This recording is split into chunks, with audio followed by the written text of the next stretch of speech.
In 5, kicking it off, 4, 3, coming in hot. 2, 1, 0, -1. Are we live, Jamie? All right, we're live. I don't know. You better fact check that, Jamie. Yeah. Really quickly before we get into anything, like what you said is, I know it's right, Devin, but like we've got to fact check what he said about fact checking. So can we just check that out really quick? Somebody pull up Snopes quickly. Well, let's fact check if Snopes is actually a real source and if it's legitimate. Like we need 5 more fact checkers in here. Let's Cody. 5 more fact checkers. We are indeed live. See, there it is. There's the proof. Oh, we are live. Yep. Whoa. Oh, look at that. Coming in hot. Fact checking. Look at that. Yeah, we've got some piece of shit lawyer that contacted me and said he wanted to be on the stream, and I was like, what the fuck do you do for a living? And he was like, oh, I'm an attorney. And I'm like, oh, that's great. Like, that'll go over well on my channel. So, a bunch of fuds watch my shit. So, yeah, no, that was it was all a ploy so I could come in and bust them. Bust them. I mean, when you've got Le Fud here, like the Fud, what was it? The Fat Fud and Flannel. That's what I go by in the wintertime. I've been called a Fud so many times on my fucking channel in the comments. It's insane. I'm like, how am I a Fud? Oh, because what the hell was it? Well, it was a lot of you act up. Yeah, but there was a lot of the videos I made last fall where I was like, no, like you need to fucking relax about the whole Joe Biden's gonna come take our fucking guns, that kind of thing. I was like, you got to stop the infighting, right? If you actually want to fight this, like, you need to stop the infighting and focus, right. Somebody that's panicked and in survival mode can't have rational thoughts. That's just kind of how it goes. Well, I mean, to be fair, a lot of people don't have rational thoughts, even not in survival mode. Don't remind me. Thank you, Devin. But no, but like seriously, that's why I say, oh my god, and then you're a fucking communist, anti-2A, FUD, you're fat. I'm like, oh, I'm fat. Oh my god, really? That's the. It took me 30 fucking years to notice that. All of those that must have been devastating. Dude, to find out you're fat after not knowing that for 30 years is like that. Yeah, that's some fucking traumatic shit, because like, woo, especially from a YouTube comment when you actually realize that it's like, ugh. Yeah. But they call me a FUD. Have Vietnam flashbacks. The fucking steak, egg, and cheese bagel is it's not a part of me anymore. It's not a part of me. No, that was not. You start hearing that mumbled drive-through voice in your head. It's like it's on reverberation because you're so fucked up because of it. It's like, I am fat. Oh my god, and that's why. But I got called a FUD for a bunch of different reasons. And that's the thing, that people throw out the word FUD and they don't realize what it is. And my definition's also very loose. It encompasses a lot more people than I think the standard definition.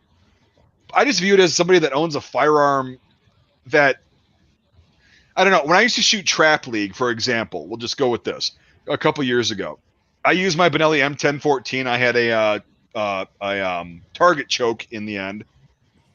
So I could actually hit shit beyond 20 yards, right, with birdshot, right? And so the choke worked great. It was fantastic. And I was hitting, I was doing 20, 21 on average with that. I'm not an excellent shot at by any means, but I'm okay. And every fucking time I would go up to the line, you get these old fuckers. See, when we're in Wisconsin, so, oh yeah, you got yourself an assault shotgun there, eh? And I'm like, what? An assault shot? What is an assault shotgun? And they're using like their $5,000 fucking Browning Satori over under, And I'm like, that's an assault shotgun. If you came into my bedroom at night and pointed that at me, I'd say you're assaulting me, right? Wait, does it take a bayonet? No, my Benelli doesn't either. Not. No, my Benelli doesn't take a bayonet either, though, Devin. So, well, to be fair, my Ishapur 410 does. Oh yeah, I've got those. Yeah, you fucks got in there earlier than me, and it's like I always looked down on those for years. I'm like, and then now that everyone else has got them and they're unobtaining them, I'm one of those fuckers that's like, God damn it, should have fucking gotten one of those. God, I love the thing. It's so slick, so great. So. Right. And then the ammo a few years ago that was so cheap, you get the 1,080 round fucking crate for like $200. Yeah, the wood box. Right. You have the musket ball. Yeah, the musket. Yeah. Yeah. And that's the best part about those things is that's their crowd control round. Yes. Yeah. 2 apeshit 45 caliber balls just sailing out. Yeah. I got a few of them from when Century went. They were like liquidating them, and I mean they were like $60 or $80. Yeah. And they're still chambered in that 410. But my plan for those is I bought a 410 chamber reamer. I'm just gonna. It's just a kiss to get it to take real 410. Yeah. Yep. And I've got a 3D printed magwell where it'll take Saiga 410 mags. I mean, at that point, I'll have like $100 in each gun. And what I want to do is people always, because I've got a couple acres in Orlando, and as you know, in Florida, everything wants to kill you at all times. Oh yeah. So people are like, oh, well, you've got to, you're going to have be walking around with a gun all the time, a rifle all the time in case. So perfect. I'm going to get these things set for the 410, and then I'm just going to like leave them all around the place. And so it's like, oh, a snake, and run up to the tree and get my air support with a Saiga mag. Boom, boom, boom. Yeah, no, that's actually a solid. All jokes aside, that's a solid fucking plan. Like, really, it is. For the money you got invested into it too, you really can't go wrong. So. Well, that's what surplus used to be. It's like, yes, I can have 10 fucking firearms sitting around my house that I paid less than a fucking Remington Model 700 for. Right. That are going to do the same thing, if not, just as good, if not better. That was the whole point of surplus, but that's why the lobbyists got involved, which you covered, Matt, which I appreciated. And it's like, oh, well, the American gun manufacturing lobby, well, we're getting fucking stomped here, so could you do something about this, man? Yeah. No, and it was like, the thing about in my and also you didn't even tell your audience who I am, which is fine. I'm just a random. Yeah, I'm waiting for one to fucking say it and point it out. I'm waiting for one because there's got to be one. Normally, me and Mike have that's a guessing game. You have to try to. Yes, and it's like cool. That's cool. I'm really fucking disappointed so far. I'm really disappointed that nobody recognizes you. The 68 shit. It was all about the Carcano, right? They were talking all this mad shit, right? Because the president was killed with a military gun, and then you look and he sporterized the shit out of it. Yeah. He turned it into a like J.C. Whitney basically deal, right? With a scope on it, even. Matt, you should check this out. He actually didn't sporterize it himself. He bought it from that manufacturer way. Oh, Santa Fe. Yeah. Santa Fe, exactly. Yeah. And he was pissed the because he professional got exactly. He was pissed because he didn't get a 91 TS. He got a 91 38. And he was like, "What the fuck? This isn't what I ordered. This isn't what I ordered." Yeah.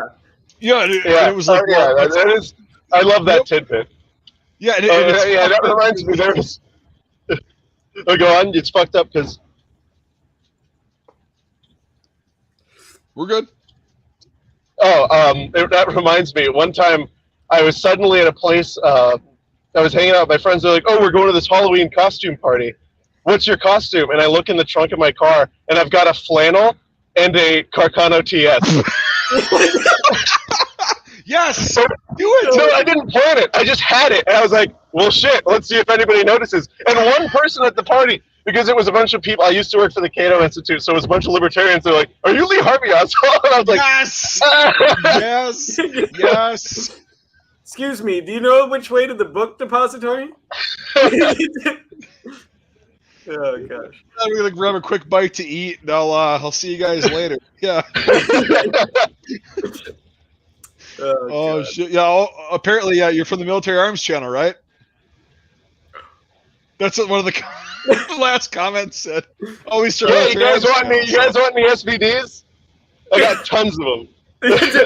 That truck is just full of SVDs. Yeah, this truck is just full of SVDs. You guys want them? I'll cut you a deal. $50,000. Huh? $50,000. Oh, dude, only if they're Hungarian. Only if they're Hungarian. If they're not, deals off. Deals off. Yeah, no. I mean, you guys don't want any of that like Chinese shit, do you? Right? No. You want No, that shit's been banned. So the government said it's bad, so we're gonna just accept. We don't want that. We don't want that. No. We need them hungry SVDs. Yep, very hungry. Yep. Yeah. No, that's the thing is like that whole shit. I haven't really covered it, and I'm not going to on the channel. Like as far as I go is making a little joke on a video, and that's all I did. Right. Well, so for me, it was like I just mentioned it to segue into how insane it is to import shit. Right, and export is just as bad. Mm-hmm. Oh Jesus, I know. But here's the thing: is I have a lot of or I have a couple of Discord Patreon supporters. Well, one of them's from Austria, and he's like, dude, if I am exported, or I'm sorry, Jesus, so he's in Austria. If he imported shit from the U.S., it would actually cost less than importing a single weapon from Austria to the United States. Hey, asshole, those are my chips. God damn it, Cody. Fucking dog. But no, that's what he said, and it's like, well, why is that? If he can more easily import a weapon from the United States than export a weapon to the United States, or cheaply rather, that's fucked up. You know, you'd think like you said in your videos, like the whole purpose of this country and the founding fathers' attitude was, well, let's get as many fucking arms from everywhere. It doesn't matter anywhere. If they're made in the U.S., we'll get them from there. If they're made elsewhere, we'll get them from there. Let's get as many arms in the hands of everybody as possible, and let's let the market work it out. Yeah, right.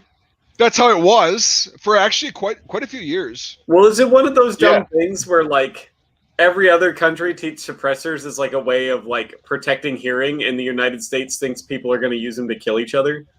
So suppressors are a weird thing.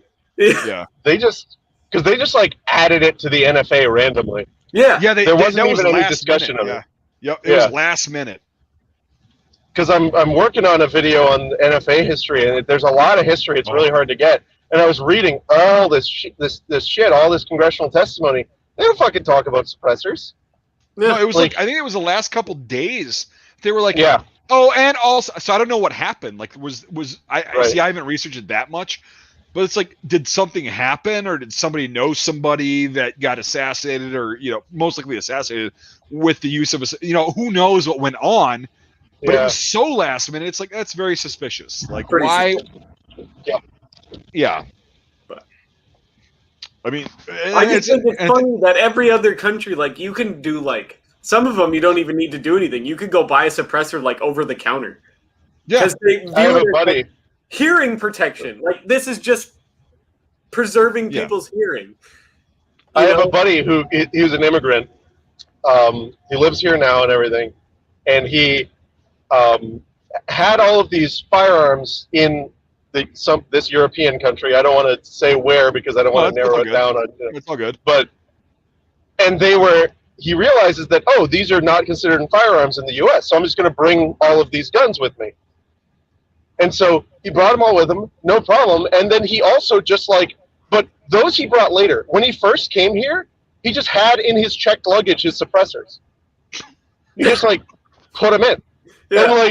And then he was showing his friends, right? This is what I brought. And they were like, what are you doing? Yeah. Yeah. He's cutting out. He's probably going through a bad spot. Oh. It should be better now. He's pulling a me. There we go. Yeah, no, it's all good. You're pulling a me. Better now? That didn't even cut out as long as my shit usually does. So you're good. We heard last. He brought him in his luggage, and his friends were going, "Huh?" That's what we heard. Yeah, no, they're like, "That's a big boy crime," and he goes, "Okay." And you know what he does? Puts them in the mail and sends them back to Europe, which is another even bigger boy crime. And the post office just let's go. No, nothing happened to him. He just mailed it back. That's bullshit. And I see people you send a flower pot to somebody or something like that, and the post office is opening it might be body armor, and they have to put a note that's we checked it and stuff. Right. Jesus. No. That's but I love that story so much because the good guys win. Yeah, smuggle suppressors into the United States through the fucking airport, and they look at my P-38 can opener and my keys like I'm gonna gut a pilot. Well, so Matt, I don't know if you know this, but like, I have a little business. I sell military surplus shit, and so I import a lot of stuff from Europe. Okay. So on an order that I placed in November of last year, right? This is very important. I decided to order some canned food that was made in Germany, and it was like no preservative shit in there. It was just good, like 10-year shelf life canned food. Right. And it sounded delicious whenever. So I ordered like $300 worth of it on a like $20,000 order. So not that much, just a few flats just to test it out. Well, it's coming into the country, and all of a sudden the agency that I use to import this goes, "Hey, are these canned goods? Are these food?" And I'm like, "Yep." They went back there like, "This is not okay." I'm like, "Really?" You didn't fill out the FDA sheets. Right, and they're like, "Well, because of the Bioterrorism something fucking act of 2002, weird, 9/11 happened right before then. Any food imported from another country needs to have this litany of fucking paperwork and shit. Anything, any kind of food." And I'm like, "Well, I thought that was just like fruits and vegetables and like fresh food." They're like, "No, any kind of food, it's like this list of shit." Yep, you have to fill out a big stack of paperwork. So anyway, long story short, this shit got seized. My entire shipment of inventory gets seized in customs, and it's been there since, and it's still there. And so what they have to do is they have to go into my shipment. They have to cut open the entire shipment, find the suspected bioweapon, which is canned food from Germany, and they have to separate that. They have to have an agency come in that's approved by the FDA and U.S. Customs, and they have to destroy that fucking inventory. And then maybe my shit can be released. But they're going to charge me for that process, right? And it's like, really, for a couple of flats of canned goods from Germany. What kind of food was it? Oh, it was Serbian pork and rice canned. It was curry sausage. It was like curry and fucking Vienna sausage kind of in a can. It was like it's like MREs but good. That won't make you sick. MREs are good? Wait. Right. It's like 10-year shelf life shit in a can that won't make you sick and actually taste good. And but they're like, any kind of food you have to. They said that the producer of the food has to get U.S. FDA approval. They have to get inspected regularly. Yeah, they have to get inspected, pay for a license, and then all that shit. I have to pay for this fucking. And it's like, are you shitting me? Like that much? The government is that big now. The government is that big now where anything that anybody tries to do, like I get it. Import goods, I pay a certain amount. You want to put a tariff on that or a tax? That is the federal government's right to do that. That is fine. Okay? You can do that because that's within the purview of the federal government. However, making laws about bioterrorism because it was convenient at the time and everybody was in favor of it because, oh God, terrorism. It just doesn't. Yeah, it's so fucked. Yeah, I would work with back when I was in DC, a town which I hated, by the way, and weird. If it'll tell you anything about how I feel about lawyers and DC, I'll just tell you, I'm a Christian guy. Every day on my trip into the Beltway, I would pray earnestly for a tactical nuke to hit those 2 square miles. Yeah, it's fair. I'd be on board with that, to be honest. Yeah. But I worked with this data scientist who, really awesome guy, mostly focused on immigration, and he had all this hard data and stuff on terrorism, and he literally showed he shows me you are 3 times more likely to choke on a Werther's original and die. Which are great candies, by the way. Let's preface that they're great candies, but yeah. But you're like 3 times more likely to die eating hard candy than of a terrorist attack in your lifetime, and yet we have the fucking bioterror attack law that keeps you from bringing in the hard candies, right? Like, just make it the hard candy law. Like, if you're gonna go, and it's like, I mean, luckily, I mean, by the grace of God Almighty, U.S. government, they're not going to fine me. They said that they're not going to fine me. They're still going to charge me for the destruction process, though. Yeah. It's like the destruction of the nice rice and yes, the bioterrorism rice. Yeah, I mean, so I'm still going to charge, and it's like, what the fuck? Well, it's like it's not a big enough thing to spend more money to fight them on at this point. Yeah, right. It's one of those things where it's like, well, I even if I were to win that one, I would lose. Yeah, because you'd get 2 flats of canned rice and beans. Exactly. Yeah. Dude, I'm really glad it didn't happen when I was first starting my business. Fair. Yeah. That would have fucking. Because here's the thing: is I ordered that shit in November, and it's still in customs. Right. Yeah, so if you were relying on selling that for like money, and for a long time, I put all my money into one order. You know what I mean? Like now, I was like, well, I had some set aside where I could, get another order and get some cool shit. But it's like, I mean, a small business that's starting out and importing shit, dude, if that happens to them and they're just starting out, they're fucked. Yeah, like fucked. Yeah. Well, I think the lesson we learned is that you should have paid some European guy to smuggle it in his carry-on luggage. I should have just done DHL. Honest to God. I should have just used DHL. Like, they don't give a fuck. They're like, we're about speed. We don't care about what the contents are. Let's just they can get a fucking piano from Canada to Antarctica in 2 days. Yeah, well, DHL is amazing. As fast as a plane can fly is how fast you're getting your shit. Yep. So, but yeah, it's just insane to me. German. Like, what? Yeah, the company's German. Yeah. But it's insane to me how fucking far, like when people are like, well, the government really doesn't affect me. It does. It does. Yeah. It really. It's so fucking insane because the federal government, correct me if I'm wrong here, the federal government was initially set up in the Constitution, as per the Constitution, to provide defense. Okay, so the military. Ooh. It's all right. I got dropped. That's all right. He'll be back. Yeah, he'll be back. But for those of you that don't know who we were just talking to, there we go.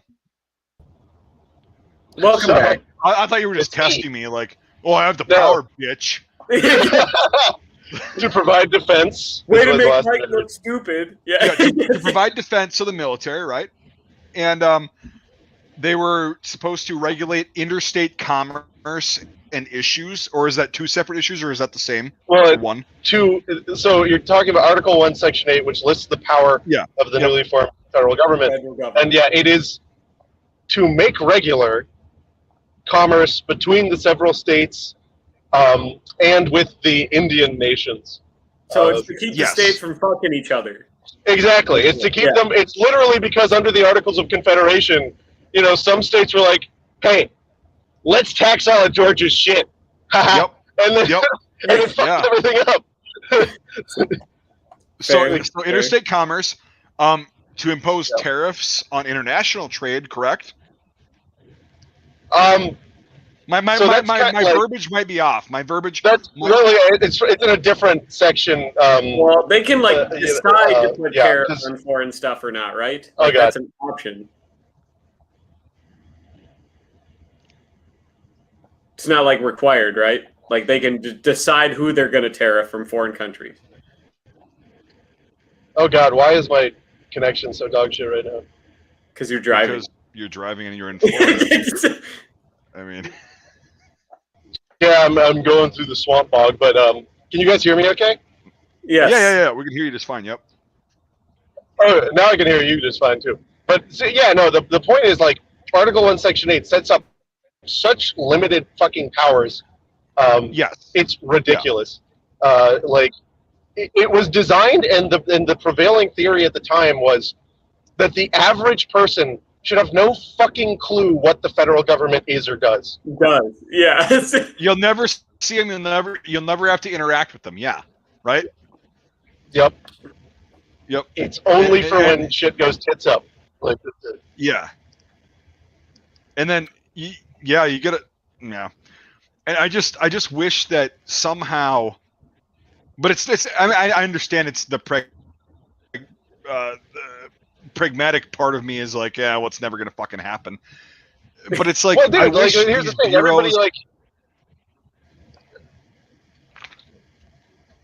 Everybody believes that the shit's been like this forever.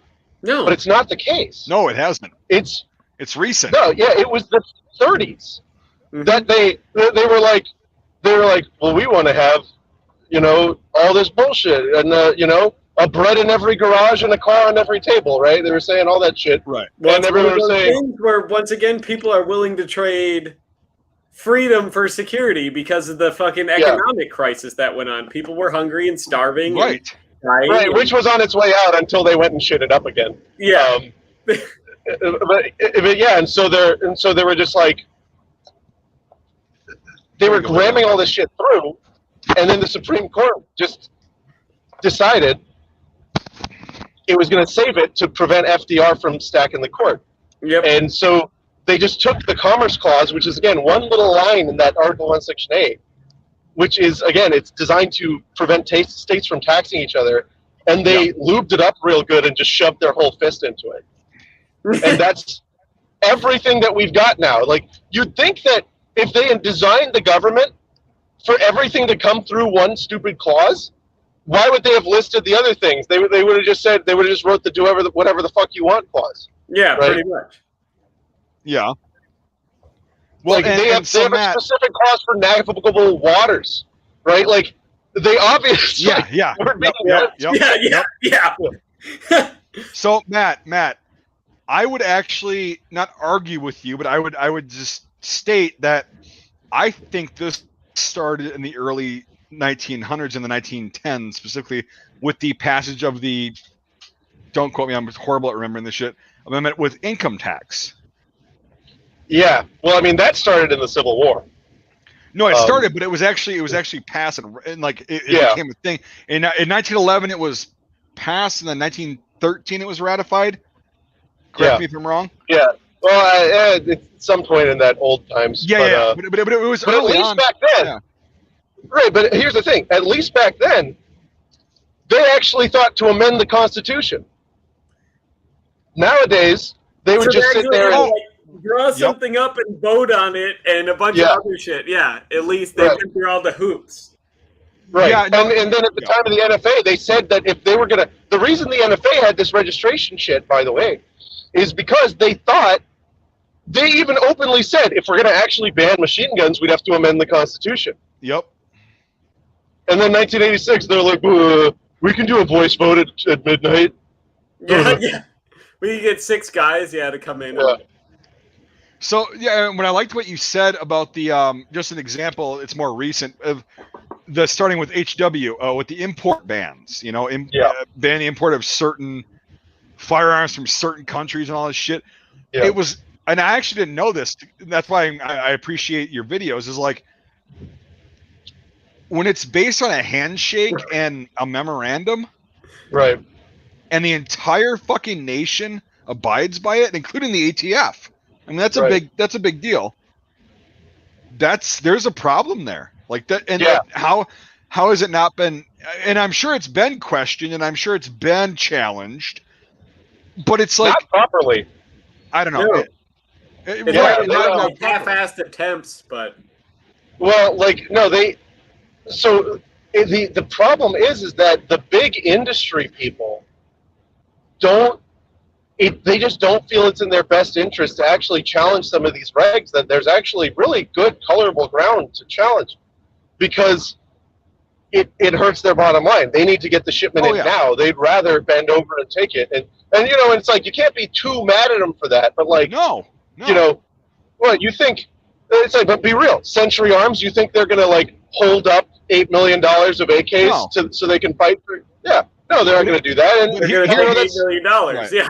But here's my philosophy: my philosophy is with anything nowadays, not just guns or anything like that. Right. It's people just thinking short-term gains, and they don't think about the long-term effects. Right. And that really gets annoying when it's like, well, sure, you might profit and gain in the short term, and that's fine. Like, that's your right to do that. but you're gonna fuck yourself in the long term. Like realistically, you are. And then by the time you realize that, it's too late because there's been legislation, quote unquote, passed, or executive order or memorandum, whatever. It's like, and then by the time you get to challenge it, it's too late. Right. And so that's kind of the problem that I have. And yeah, go on. Yep. No, go ahead. The most fucked up part about the import stuff, and then like I bet you most of you guys out there listening don't even know this happened. The reason we can't get Russian shit in is literally, it wasn't even like a rulemaking or anything. It did become one later, but literally Bill Clinton sat down and shook hands with President of the Russian Federation and said, "All right, we won't, we'll do this, but you can't send guns." And they're like, "Okay." And so it was like a voluntary thing. Yeah. It's like, that's two dudes. What the fuck? I don't give a shit about those two dudes. Yeah. They can agree whatever they want. And what you said earlier about people have challenged it, but not in the right way. I think that's honest to God, not boosting your ego, so don't let your head get too fucking big and crash off the fucking road. But I think guys like you that are more level-headed about it and like actually analytical and doing the research, taking the time to actually find the legal loopholes in this shit. Well, not loopholes, the legal craters. Yeah. I mean, it's fucking like insane. That is going to be what, in the end, benefits the, I hate to say it, but the gun community, right? People that own firearms, we'll just say that. Because I think right now, too, and you can disagree with me and let me know if you do, I think that right now, because of what happened last year and this year, there are so many new gun owners and there's a lot less anti-gun sentiment that I'm seeing. I mean, you're gonna have the idiots that are constantly shrieking because they're just whatever. But you also have the idiots on the right, quote unquote, that are doing the same thing about, oh, they're going to take our guns. We've got to form a militia when they weigh 500 pounds, and they make me look like a fine specimen. It's like, okay, whatever. But no, it's like, I think now that the Supreme Court would be more willing to take up 2A cases because of the public support. Like, look at gay marriage, okay? That was never supposed to be illegal, in any state. According to the 10th Amendment and the whatever, it's like everybody's fucking equal. Okay. True. They had to get enough public support before they did that. They waited until the right time to do that. Yeah. Right, because they were like, okay, if we rule on this now, even though it's constitutional, the public's gonna fucking hate us because of whatever. And I think now that the next 10 years, I think are going to be a really pivotal, and also a really good thing for firearms. Maybe. I don't want to get my hopes up too high, because if Matt gets too big, he's going to get Hillary Clinton, and then we're all dead. Well.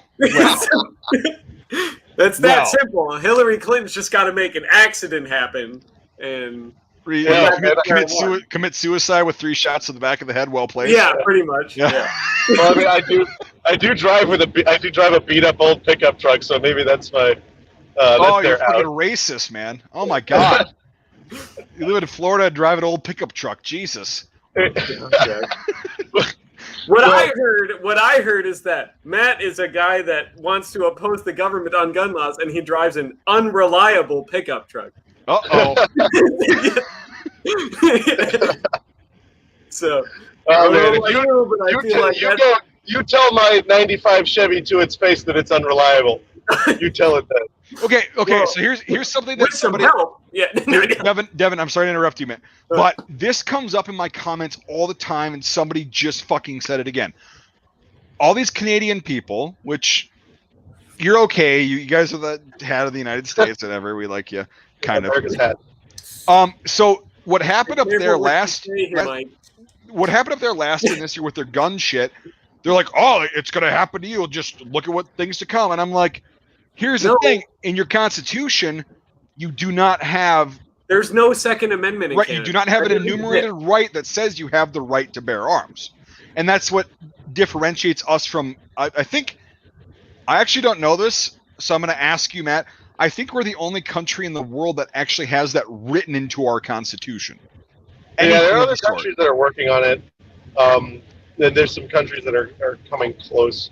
But the funny thing is that the founders were debating over whether including that or not was retarded.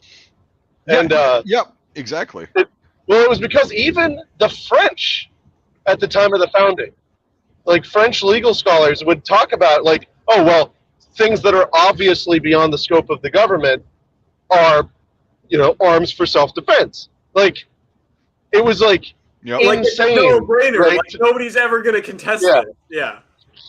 Yeah. And so it was, I think at the time I would have been, but I'm kind of glad they did that now. But I still make the arguments. I make all my pro-gun arguments as if the Constitution didn't exist, because I think there's sound policy, not just on legal, but moral and rational policy. Because, if you just say, because the Second Amendment, you're actually making an argument for the repeal of the Second Amendment.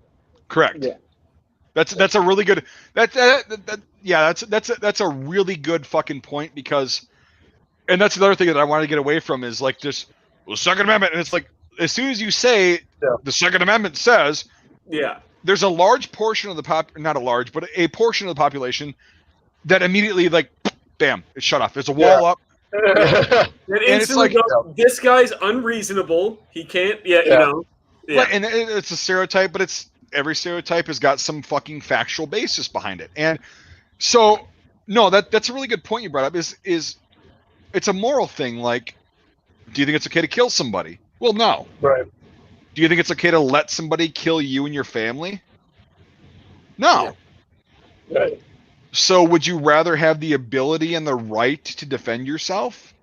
And like, if you did defend yourself and you went to court and they heard the evidence, you would be okay? Like, would that be a thing? Well, yeah. Like, there's not a lot of people that would not agree with that. Actually, there isn't a lot of people that wouldn't agree with that. Because when it comes down to you and your own, you're going to do whatever it takes. Yeah, it's personal. They just... and what I think that has a lot to do with, like, on a macro scale, is we've got it too fucking good in the U.S. That's the problem. Is we've got it way too good. Besides cities that have, ironically, really cool gun control, like New York City, Chicago, L.A. It's insane. But it's like, if you ask anybody, it's like, would you willingly let somebody just come in and harm your family, or would you try to do anything in your power to defend them? Or defend your family against them? Right. Well, I would defend them. Well, if you had a gun and it made it a lot easier and more efficient for you to do that, would you want to have that capability and know how to use it? Yes. Right. Well, it's the seatbelt argument. Like, it's not. Yeah. And they actually go out and say, which really pisses me off, that they're like, it's not a video game. Like, what do you think you're going to do? Like, they think that we, like, sit around. And, I mean, to be sure, some gun guys do sit around, like, just waiting for the day, right? But God. Not most, right? Not most. Yeah. Very small percentage. Yeah. Most of us, like, a lot of us are collectors, but most of us are just like, I have this, so now that's one less thing I have to worry about, Fair. Right, it's also the time, I'd rather have it and not need it than need it and not have it. Kind of like this. Yeah. Right. Yeah, because I wear my seatbelt. I have since I was a kid, because my dad was a cop and showed me pictures of people who didn't wear their seatbelt all the time when I was a very small child. And I was like, well, shit, I'm going to wear my fucking seatbelt every fucking time. Kill more people than they're worth. No, I just... Well, you're from Canada, so we expect you to say some shit like There's nothing to hit there anyways, so you're fine. Yeah, except for like... it's... And here's the thing, too, is so... Do you remember that? I don't remember the exact towns and names, but remember that thing they did a few years ago where that place in Arizona banned guns, like they in their town, like they're like whatever, and then the place in Georgia required, like they mandated that everybody have a firearm. Yeah, where was that? And the crime rate there. But you know what I mean. Like, I can't remember the exact towns or whatever, so I don't want to go too far into it.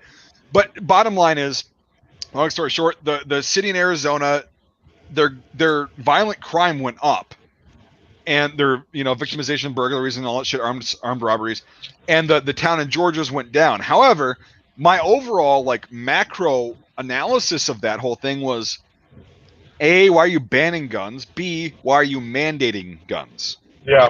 Because it should be a freedom thing. You should be able to choose. Dude, exactly. Like, you should be able, if you want to have a firearm in your home, that's your right. That is your enumerated right via the Second Amendment, which is what I say. That's your enumerated right. If you don't want to have a firearm, that's your right. There's also nothing saying that you need to own a firearm. So let me challenge you here, actually. Sure, yeah, that's fine. That's fine. That's my position. I agree. That's how I think about it. But the way we're talking about it now is a Second Amendment informed by the First Amendment approach. So, which I think is the right way to look at it. However, at the time of the founding, especially given the militia clause. Oh yeah, yep. Ooh, that's right. It was extremely common to require, and these provisions were enforced, certain males to keep arms. So I don't think that there's a historical basis for a right not to have a firearm, but as a civic libertarian, I think that we should have the right not to have a firearm. Understood completely. Yes. But you're actually correct, because what was it 16 to fucking, what was the age that you're required to have? 46. Yeah, it was a ridiculous, age cap. Well, it's actually not ridiculous. It's very similar to the modern military there was cap. no standing army, so if you didn't have that, Well, then I did challenge that in one college course when we were talking about, they broke down the Second Amendment and all that shit. But anyway, so yeah, the way the militia clause is set up is like, you're required to have ball and powder. You're required to be in good physical condition, which is, well regulated.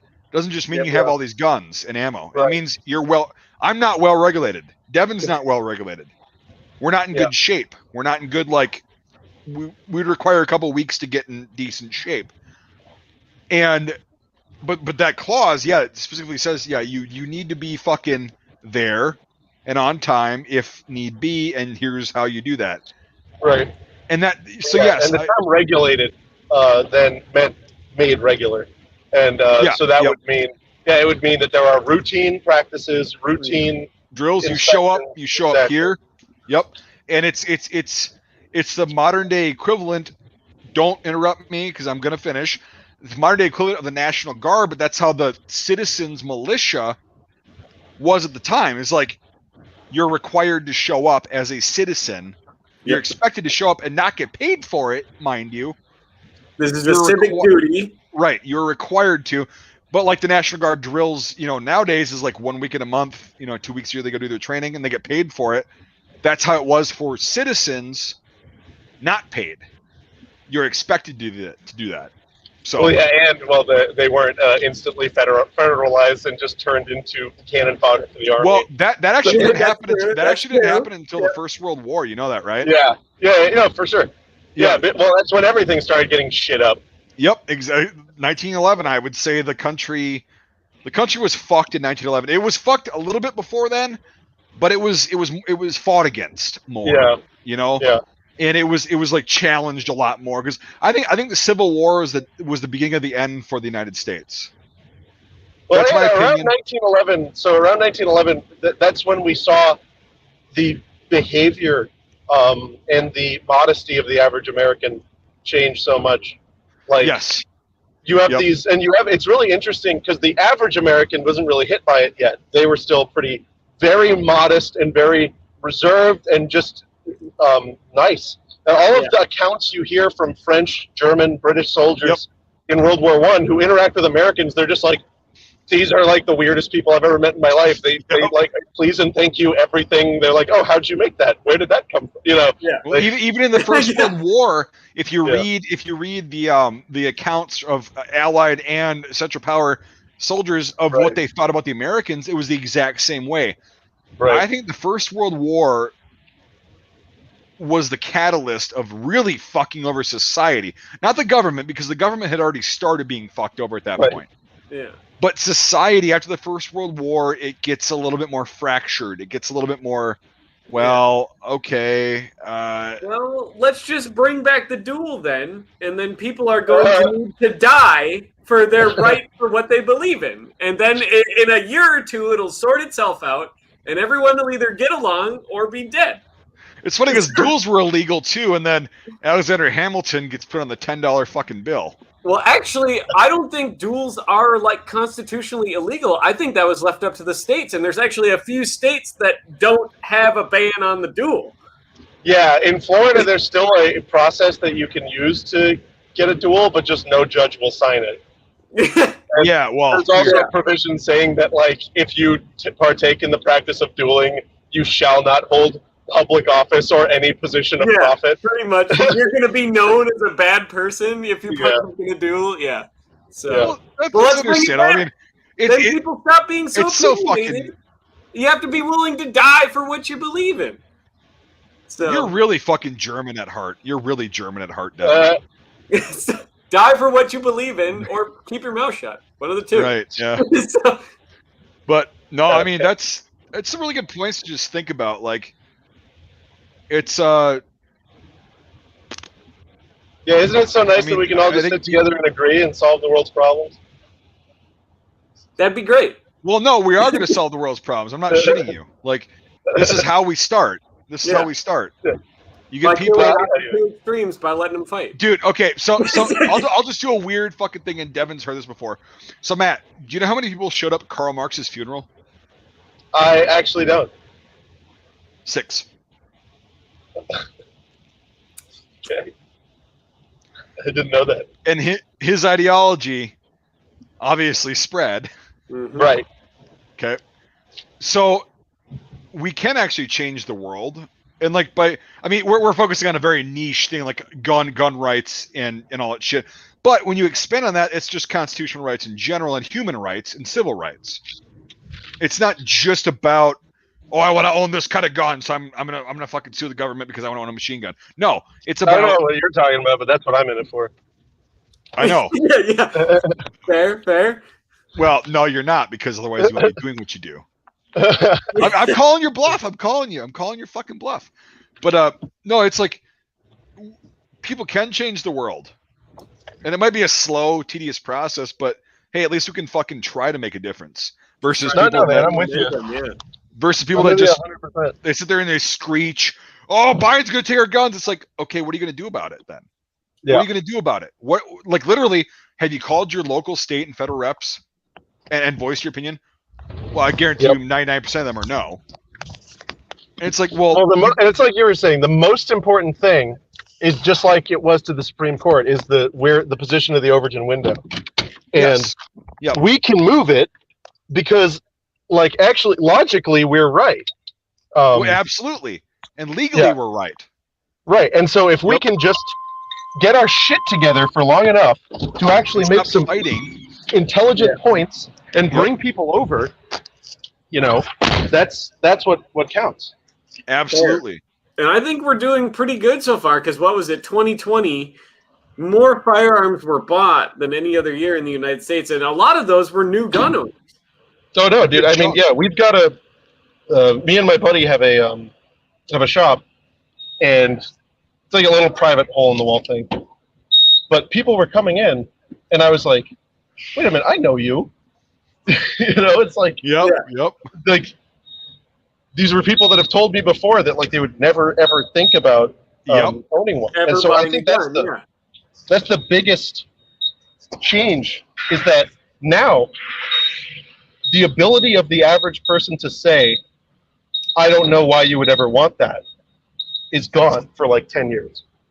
That's what I mean by, like, the Supreme Court being more willing to take up 2A cases, is because even the people, so even if somebody didn't buy a gun this year, there's a lot of people that go, okay, I understand why that matters. Right. Yeah. I understand, because no, the police won't always show up. No, you know, it's good to just have that security there. Even if you don't shoot somebody, because 9 times out of 10 you don't want to shoot somebody, but brandishing that firearm will be enough to be like, I'm not a victim, get the fuck away from me. Right. Bam. And because of that, even if they don't own a firearm, the support for gun control is like, well, now that I understand it, it's waning. It's getting so much lower. What? Now that I think about it, I don't like violent prohibition. Right. It's weird. Yeah, exactly. Now that I own a gun, I'm kind of against gun. And then that's my thing about like getting into other civil rights and shit is like this will boil over into like, well, maybe I don't want to be spied on. Maybe I don't want to have the Fourth Amendment violated day after day after day. Right. Oh, well, shit, And so I think it's going to take time, but I think people are going to be waking up to the fact that, well, the government's a little bit overreaching. To purchase this gun. Yeah. Why do I need to wait? Yeah. Yeah, no, a lot of people figured that out for the first time during this. I know you've probably heard a million stories. But yeah, people like, no, what do you mean? A gun and get like suppressors and like high capacity magazines with no paperwork or anything. Yeah. And And so but it's actually, I think if people like us play our cards right, us little guys will be able to make a bigger difference than anybody you'll ever fucking imagine, because the people that, and also like, so the attorney side of it, right? A lot of those guys, from things that I've read and heard, so it's totally anecdotal, is everything's anecdotal. Yeah, they'll get up there and they'll start challenging these cases because they have a personal belief in it, right? Right. Then they'll start getting paid by, let's go out and have a steak dinner. Let's just talk. They can be bought and sold, yeah. They can be bought and sold, and it's like, well, I don't blame those people because I don't know how I would react in that situation. I would hope that it would be the opposite of like, well, you're greasy, I don't want to fucking deal with you. Yeah. But you don't know. Like, would you submit? And it's like the smaller people in the community that actually have experience long term with this, like yourself, that became a lawyer because of the hate of lawyers that were doing that shit. That gives it hope for civil rights in general. True. But the dollar's always going to run America. I feel like the American thing, like they should actually just put it on the money. The new slogan for the United States should just say "for profit" in air quotes. Well, if it were for profit, we'd do a lot less stupid shit, like restricting our ability to import shit to sell at a profit. Yeah, exactly. Well, yeah, very fair point. Yeah. Well, to be fair, somebody's making money, like people that make shit here. Yeah, not you and I. No, not you and I, but yeah, no, just the people with enough fucking money to ignore the law, and that's right. Yeah, that's like everybody, and so not many people know this about me, but actually by training, I'm a tax lawyer. Oh yeah, that's a really good background though. Like honestly. Oh, it's boring as shit, dude. No, but it's good because you know the kind of shit. Right. Well, and everybody always talks about, like, nobody wants to think about the actual implications, right, of what's going on. They just like the way it sounds. So people would always be telling me about, we need to just go to a consumption tax, right? We just need to do a value-added tax like 25% on everything. And I was like, no, and I'd be like, all right, dope. Why? Well, because then that way, the rich people who, consume the most, they're going to pay the most. They don't consume the most. Oh, yeah, and I was like, okay, let me ask you something. You take a room with a bunch of people of, different incomes from high to low. Which ones do you think have the option of not consuming? And they'd just be like, true. And also, well, I mean, if you can't afford it, you can't buy it. And I was like, no, it's the guy who can afford to open a fucking factory. To make his own shit, so he doesn't have to pay. Yeah. Right. But like, how is that any different from sales tax? Because you already see all these fancy, like, money-making people, they spend, all right? So technically, they pay more sales tax. If sales tax is 7%, all right, and somebody buys a Chevy Cruze, all right, and they pay 7% on it, you're going to pay so much more money if this millionaire goes out and buys a, $1.5 million Ferrari at 7%. They're still paying the same rate as everyone else, but they're paying more money. It doesn't matter. It just screws everyone the same. Well, and it's, the impact. So like 7% on top of a large purchase like a car, be it a cheap car or an expensive car. Yeah. So if you're buying a cheap car, it might be because you saved up to be able to afford that car. Because that's all you can afford, and that extra 7% is going to really hurt. Yeah, but if you're the dude who's even looking at the 1.5 milli car, you're like, I don't give whatever. a shit about 7%. Yeah. And then you know what I could do? I could start my own charity and donate and get that $1.5 million written off. Yeah. Yeah. Yeah. It's everything. No, and that's the thing is like, fucked. Yeah. It is, and it's when I as a I'm not a philosophical guy at all. Really, like I'm pretty fucking basic, but I go, isn't it interesting how fucking complicated and stressful humans have made our lives? Yes. Incredibly. Think about it. Like, I would rather be in a situation where all I had to worry about was, can I grow food? Can I keep warm? Can I make ends meet? Maybe I pay a little bit of taxes. Am I going to survive the winter and not get eaten by coyotes? Right. Can I afford to buy ammunition? Can I sell some crops, to buy clothes and all that shit, make clothes? Like, I mean, basic, actual worries, human worries, versus this convoluted, overly complicated shit that's only been made to make jobs and make certain people more money. Yep. Right. Yeah. That's yeah. There are people who advocate for going back to like primitivism, and I do enjoy having insulin and like air conditioning. So air conditioning's great. I agree. I wouldn't go back that far, but like what you're saying, it makes perfect sense. It's like there's a point where there was a disconnect where the costs were natural, right? There were natural transaction costs in like finding somebody to buy your crops. That's a natural cost, right? That you incur. Yeah. But then now imagine it's you and me at the farm stall, and then Devin steps up and points a gun at me, right? I'm about to sell you the corn, and he steps up and points a gun at me and says, "Did you let me look at it first?" And I go, "Well, no," and then he shoots me, right? If this is just a normal situation, like three human beings like that, what would we say about Devin? What would we call him? We'd call him a murderous psychopath. Yeah. No, we call him a murderous psychopath. But when the government does it, the government literally does that.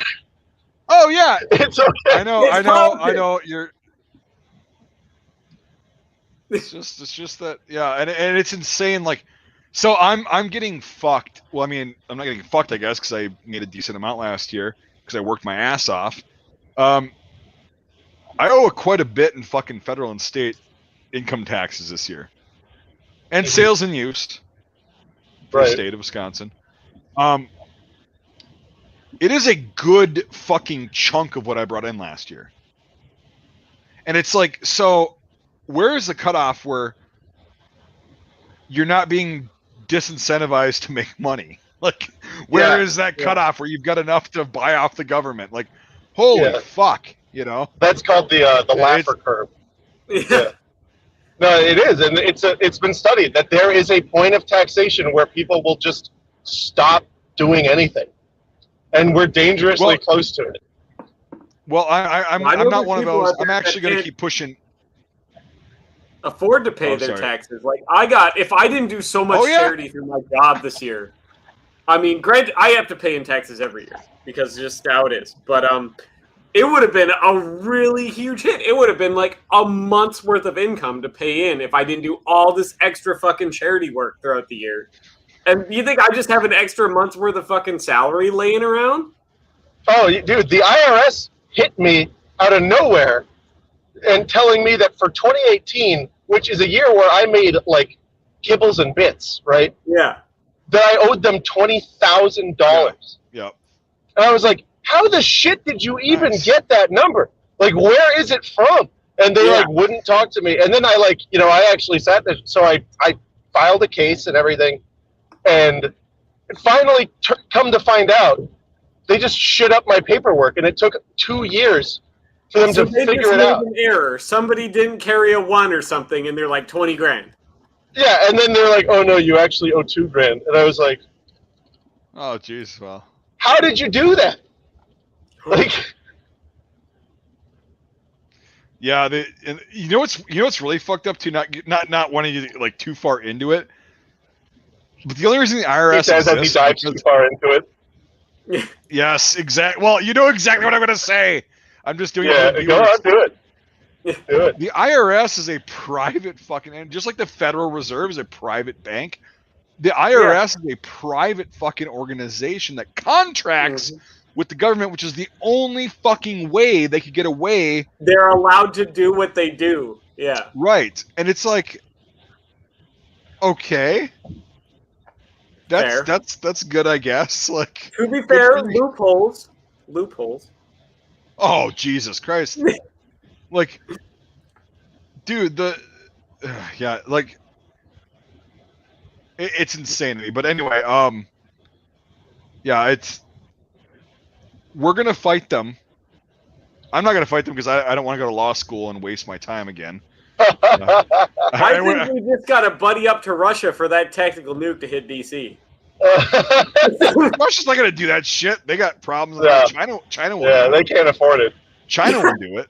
Well, they already got them all laying around. It just takes one. So but, I don't know if they do. No, China will do it. China will do it. Just talk to them, pay them enough, and praise the CCP enough. Like they'll love you. And then you think they'll let us get some more Norinkos? Well, I hope maybe before they nuke us. It'd be nice to go out to the range and do a review or two. You know? Yeah, fair. Hey, before you drop that shit, let me get some of them NDM86. Let me get that sweet ad revenue. Yeah. Let me get that sweet ad revenue so I can afford some potassium iodide. Yeah. Maybe, God. But no, it's. I mean, all things considered, like, there are things that we should definitely be proactive about. But like, all things considered, I still wouldn't want to live anywhere in the world but here. Well, for sure. Honest to God, it's like. Dude, I count my blessings every fucking day that I live here because it's like as bad as we think we've got it. The thing is, like, we think it's bad because we know what road this leads down if it keeps going. Yeah, but right now, but right now it's like it's pretty fucking awesome being here, and I do appreciate it every fucking day. Yeah, and on net it is. There's like huge problems. Like our economic freedom is total dog shit. Like, oh yeah, well yeah, exactly. Canadians are way freer than us economically, but on net, the way everything balances out, I agree. There's nowhere else I would, that I would be comfortable or want to be. And I feel that way because I'm a first gen American. My mom came here off a boat from Jamaica, and my dad was French, and they always reminded me that it sucks over there. Yeah, fair. My mom actually grew up in the Soviet Union. So really? Yeah, so she knows all about it, and she lives in Georgia now. And yeah, but she's white. Really, she doesn't know what it's like to be oppressed because she's white. Yeah, that's fair. But yeah. But she was getting she's getting really concerned about like the political state of this country. Growing up in the Soviet Union, how socialist stuff is like turning and things like that. And she's really concerned about it.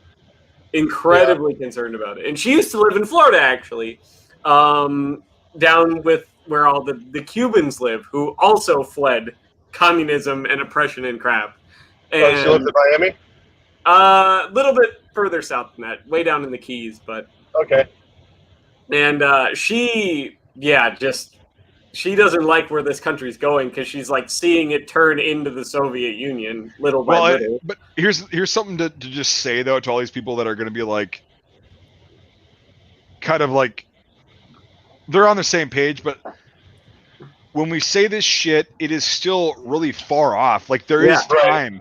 It's a long ways away. We can still. We're talking about many years. Decades, she's noticing the tiny similarities. Yeah. Oh yeah. No. They're here. Like that's what kind of perks your, my, and Matt's ears up is like these things that are like, well, we know history a little bit, so it's I mean, to be fair, Soviet guns are pretty great. Well, they're just copies of other guns made to be more mass-produced and cheap. Change my mind. Yeah, I like mass-produced and cheap if it works. I'm all about it. But no, we've still got time, and then all we can do is just remain. I don't want to say remain calm because whatever, but like that is the best way to do it. It's like be level-headed, because again, when you're in a panic mode, like certain people in the government want you to be, you can't think straight. You cannot formulate a strategy to take their shit on. You can't do that when you're it's a fight. It's a fight, right?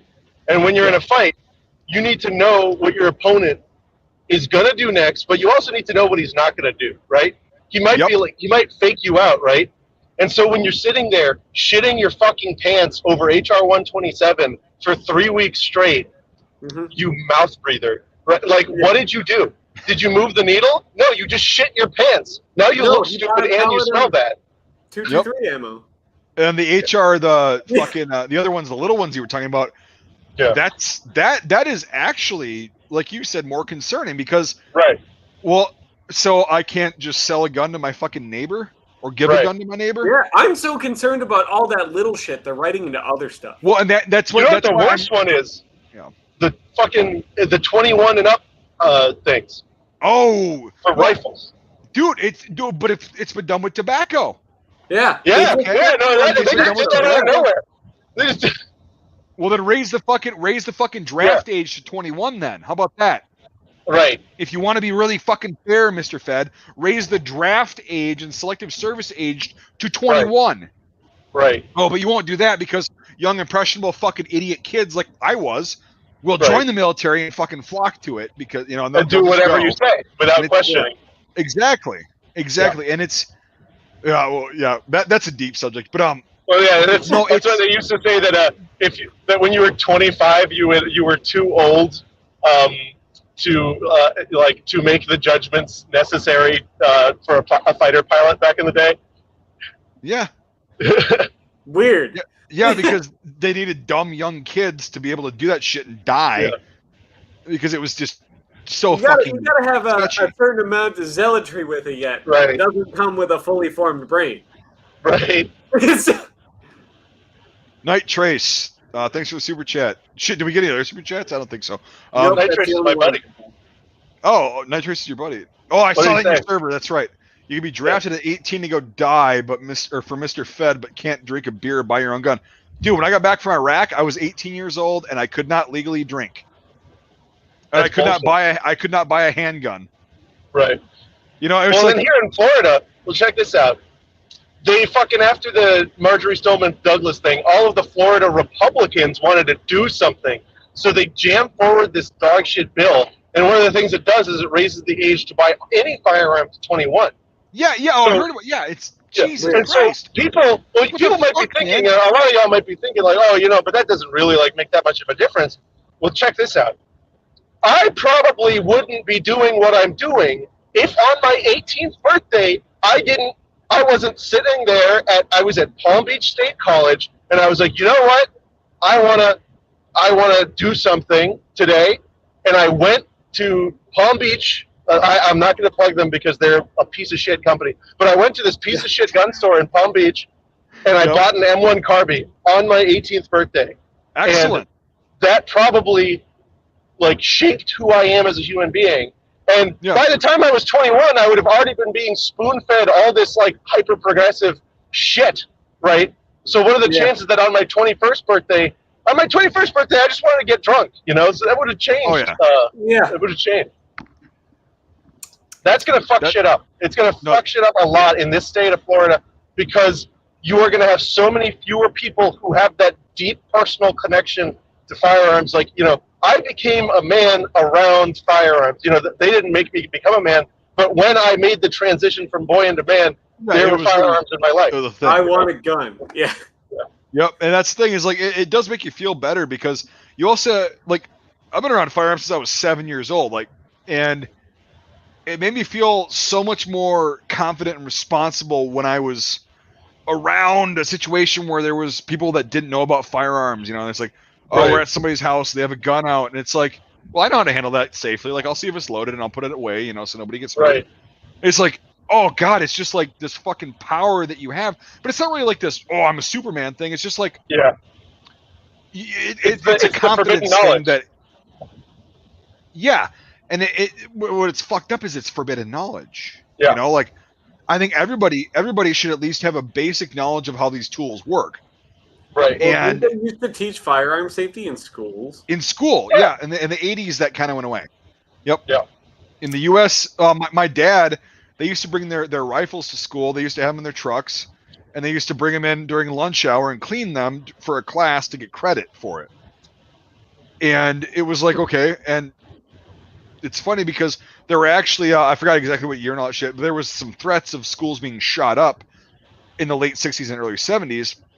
And so teachers and kids showed up and took shifts guarding the outside doors while classes were going on, and they were armed.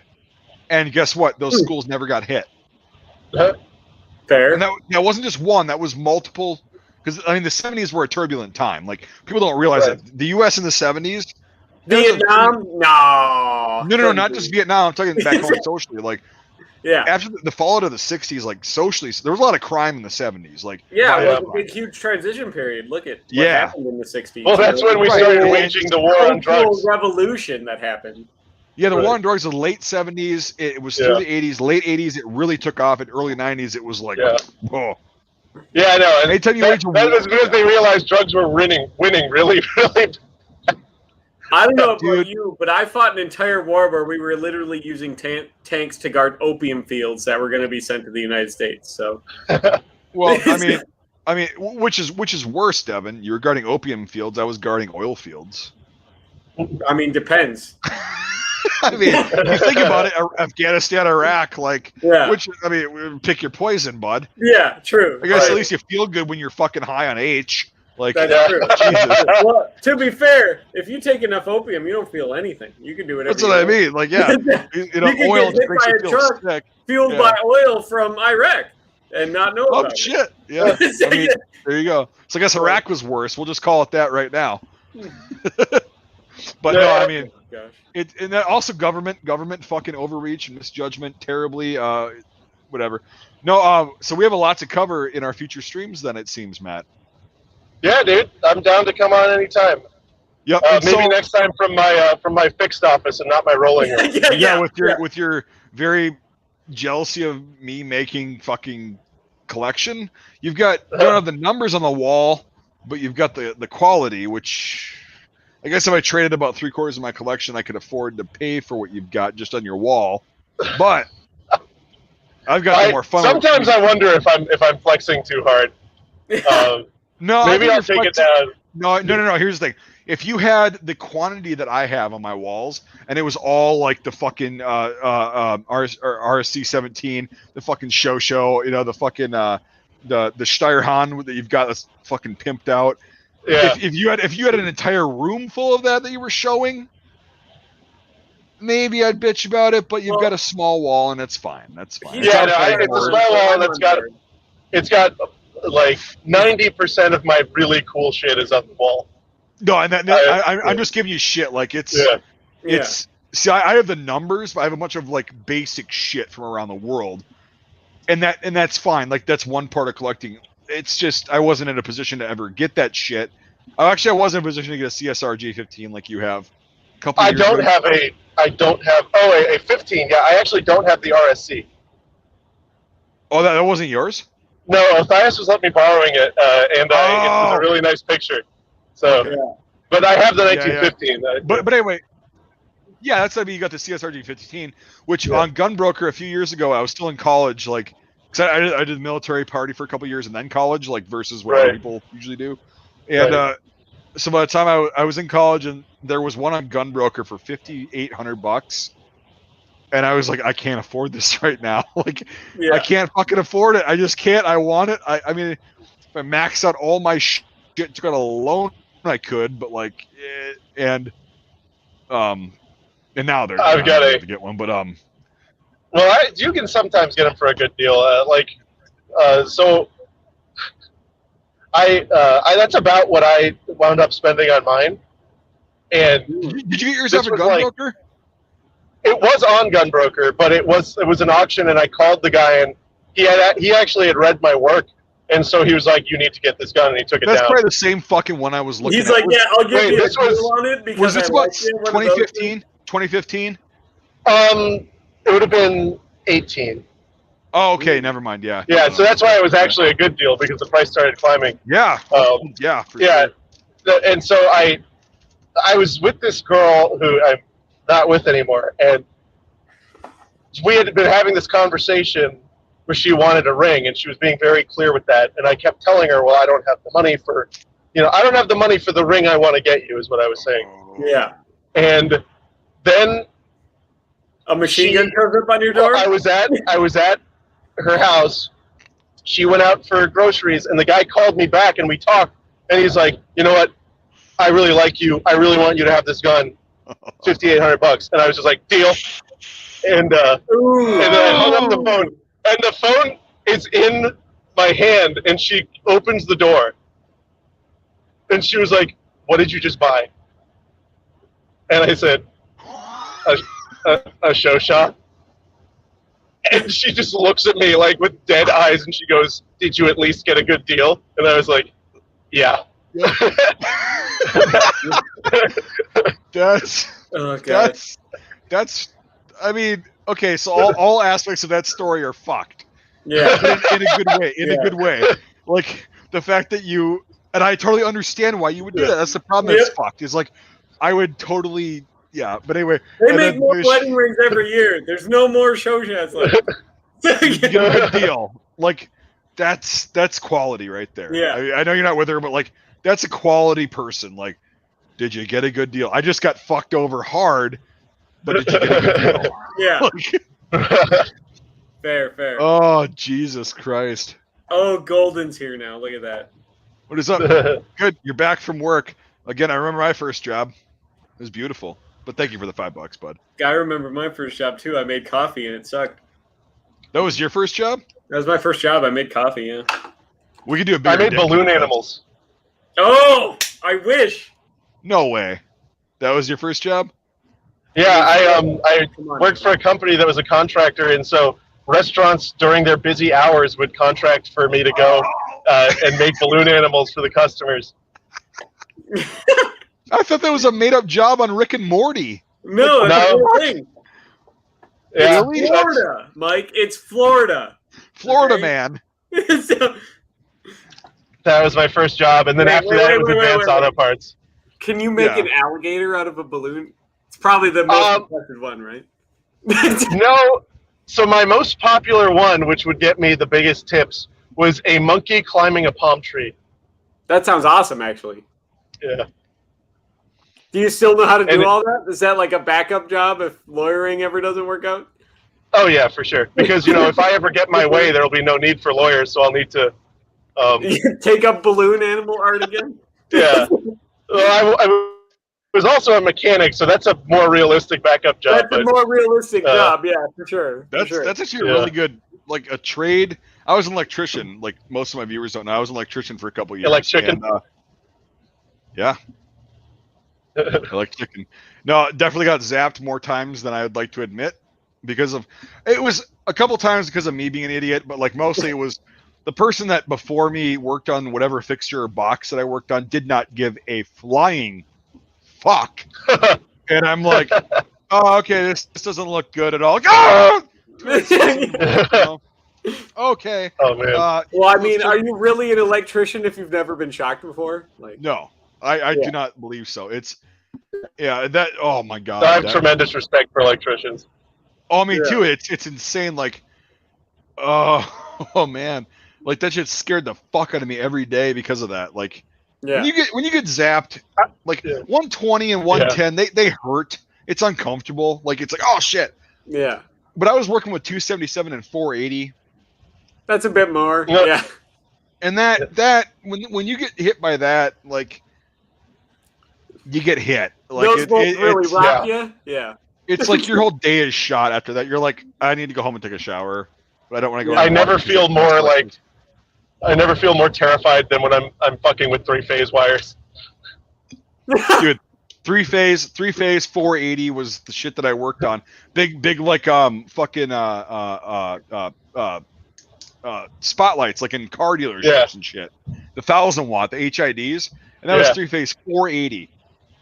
And that was oh my god. But anyway, yeah, it's no, but it actually helps having real world experience doing a trade, and then getting into the intellectual part of the world, because you think about things differently. I think, right? Yeah, I can make a mean ass cup of coffee.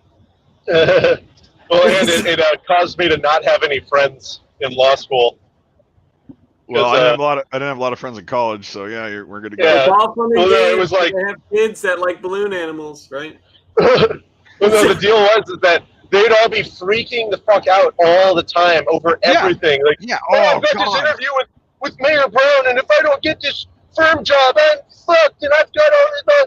And then I'd be like, and they'd be like, Matt, you're not even doing any of the interviews with the law firms. Like, what's your deal? And I remember, like, distinctly, I was sitting there, and I said, look, I fixed cars for 4 years before I did this, and I made more money then. Yeah. I made more money then than I expect to make now. If no one wants to give me a cushy job, I'll go fix fucking cars. I don't care. Yeah.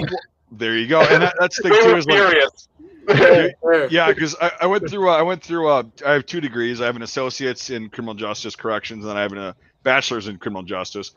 And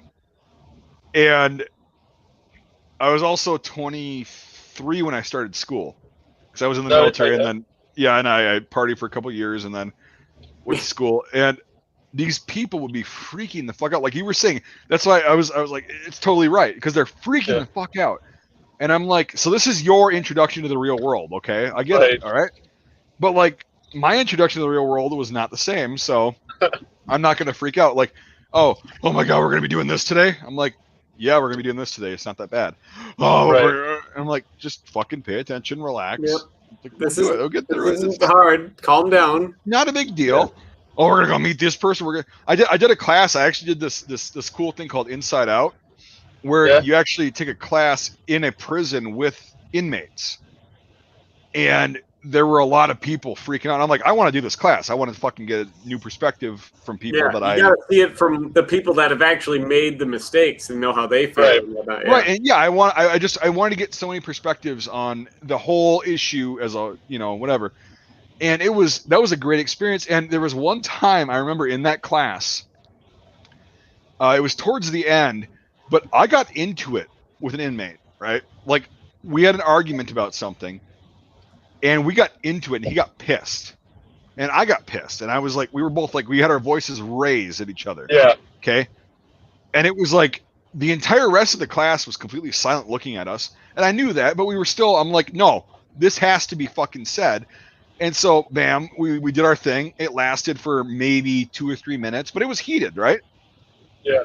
We both sat down, and then it was like, okay, so here's the end of class. We're going to do this shit. And he was pissed, and I was worked up, and it was like, whatever. We came back the next week, and he came up to me. He's like, hey, man, I'm sorry about the way I acted. I'm like, dude, me too. I was just going to say that to you. I'm like, it's all good. Like, hey, but he goes, what you said kind of got through to me. And I'm like, hey, what you said got through to me too. So like, I get it. And it was all good. And I think maybe perhaps I helped him be able to better handle somebody in the real world when he got out. Right. Than these other people who were terrified the whole time. Just, oh yeah, okay, small talk, just fucking basic level. Yeah, how's the weather? I don't know. I live in a jail cell. but no, I wasn't. I was afraid, but I wasn't afraid. I'm like, no, this is how it is. Like, I don't think you're right on this, and here's why.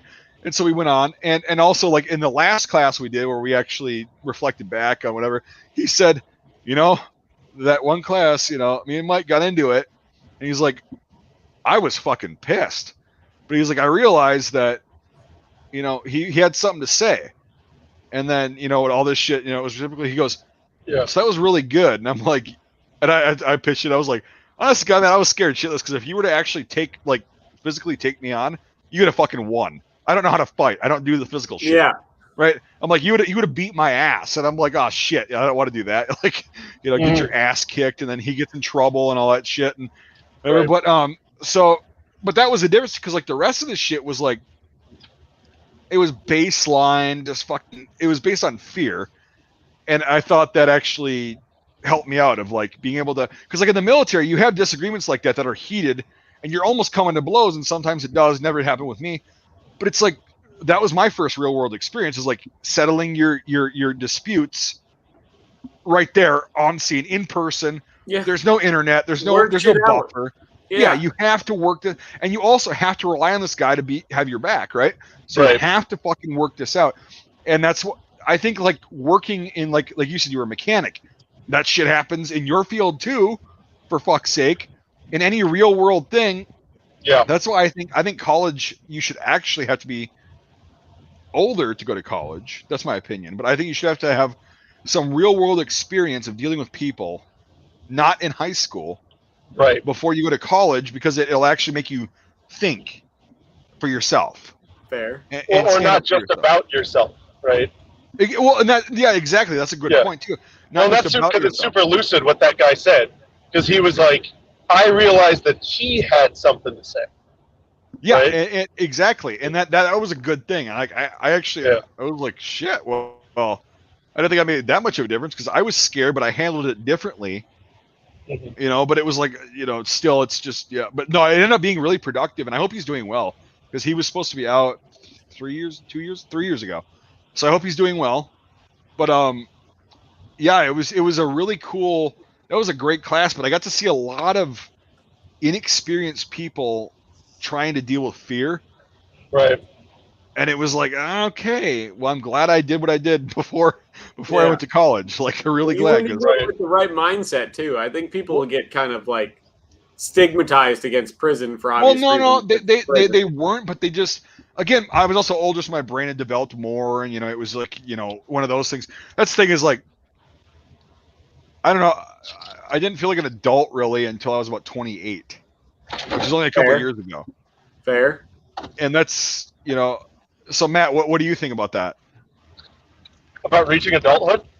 Like when you actually feel like your thought process and your rationale and all that shit is okay. It's not like you're perfect, but like you're okay. What age did you feel that? 27. Yeah, so similar. Yep. Yeah. And it's it was after I had realized that like I had been making so many decisions on, I don't want to say on principle, but it was unfounded principle. It was just like my own hubris, my own fucking bullshit. I know and exactly then it's what like, you're saying. Yep. It's like I thought this was the right way to do it, so I muscled people into doing shit, and then I sat down, and it was right after I turned 27, and I was like, I relived all those moments in my life, and I'm like, wow, I suck. Yeah, I was. Yep. But it's I just changed. Yeah. I shifted gears super hard, and like people who knew me, beforehand, they would comment. They'd be like, "What happened to Matt?" I was like, "Well, I don't know." Yeah, and it's like you're not. It's a weird thing, and it's not to be condescending to anybody younger, because you have to go through those younger years. You have to do it. You have to make mistakes. Life. You have to learn it. You have to fuck up. You have to make mistakes. You have to be that arrogant piece of shit that thinks you know everything. You have to do that in order to get to that point. It's just that a lot of people that I've observed, they never.